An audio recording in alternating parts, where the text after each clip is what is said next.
Good morning, everyone. So, what a day to be giving a talk. It's pretty amazing. When Dr. Michael asked me to cover for him today, my mind went right into a different talk that I'm going to deliver today. And I thought, well, we do have to recognize our experience, our human experience that we all went through, which is kind of an unusual thought, that we all went through something 10 years ago, all of us.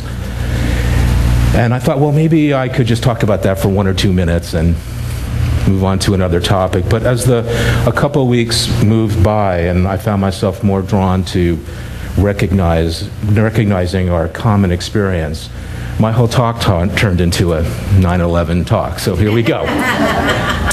And boy, I didn't bring up any tissues, but I probably should have. So in the last couple of weeks, while I was contemplating what I would speak today about, my first thoughts went to my own experience. And I took some time to interview people or talk with people, some I knew and some I don't know. You know, I live up in Ottawa and I have a little store there, so as customers were coming in, if I felt that I could do it, I would approach them if it felt like the right moment and ask them what their first thought of was or is about the coming 10-year anniversary. And then I did that with friends, and that was part of my own experience of looking inward to see what had happened to me 10 years ago and how I had experienced it. And I lived in California. I didn't have firsthand experience of the thing that was going on, but many of us didn't. But we were really surely impacted by the experience, and all of us have a story. The second thing I thought about while I'm trying to come up with the talk is, what about our congregation? I wondered in my mind if any of you had had a direct experience that day and how you might be feeling this morning. You know, I know we're in Palm Springs, far away from ground zero, which we'll talk about, but I wondered, is anybody in here having feelings of emotion because of a direct connection to the thing that happened that day? Did you lose a relative or a friend or a spouse? Did you lose a job directly related to it? And I wondered, I don't even want to know really, but I do. I want our community to be able to help you heal on this day, but I wondered about that. Where is our congregation? Are most people like me kind of with a second extension to what happened, or do some of you have a first-hand experience of what that experience was? And the third thing I thought about is, where are people today, this morning? Many of them are in their religious or spiritual homes today, this morning, and they're hearing a talk or a sermon about the 10-year anniversary, about 9/11. They've pretty much heard some kind of talk for 10 years now.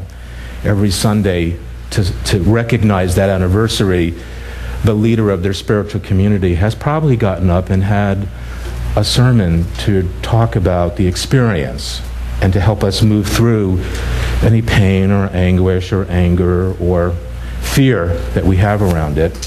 And so I wondered where all the people are in the desert in the Coachella Valley this morning. Where have they gone to experience this in their spiritual family? And then I wondered, how different would our experience in Science of Mind be from the many other centers in the desert? You know, we believe our principle is that we don't look at the effect. We only know the cause, the truth, that God is good, God is perfect, God is whole, and each one of us is that, right?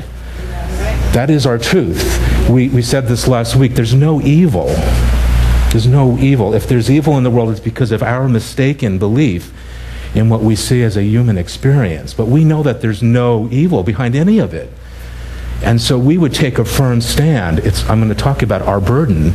In Science of Mind, we kind of shoulder a burden of recognizing the truth of every single experience and seeing the effect and putting that aside and going right to our oneness.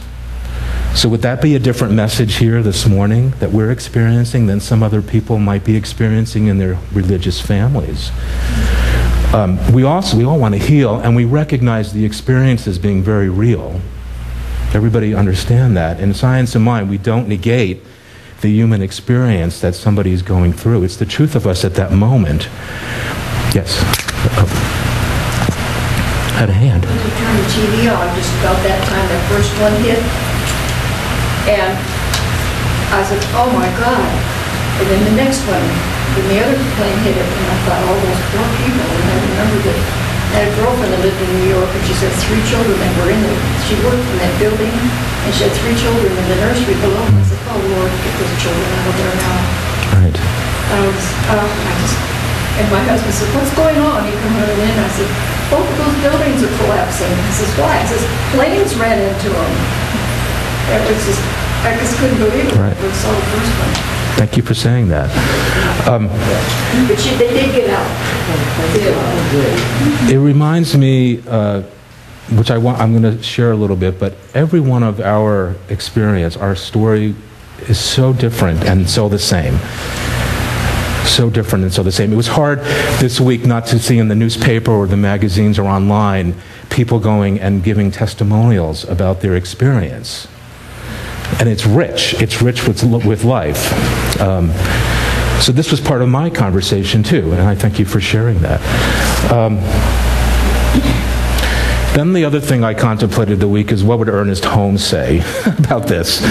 You probably all don't do that, but occasionally, and this is strange to admit, but occasionally, like when I feel like there's a conundrum or something's frustrating, I'll say, well, what if I had scheduled a practitioner session with Ernest Holmes and went to meet him for an hour? What would he tell me? So 9/12, the day after, I'm, feeling like totally like I can't even know what happened. This is so overwhelming. I can't get it. And I schedule an appointment with him, and I go in. What would he tell me? He'd get on my case right away, wouldn't he? We do that with our friends, and say, stop living in the effect. Get past this drama. I know it's real, he'd say. He'd yell at you probably. I know it's real, but you have to move through it and know the truth about yourself. Or else what? Or else you'll stay steeped in that experience, in that effect, and then you will what? Attract more of it to your life. That's our principle. And so he would get right on our case and tell us to turn it around, to see past or through the effect and know the truth. That's what we do here. If you're here for the first time today, oh no, because we're kind of like hardliners. The truth with a capital T is our truth. And it's not possible for us to, I want to say jump over that or ignore that truth. We make a commitment in our philosophy, in our lives, to stand behind that. It's not always easy, and today is not an easy day for us to do that.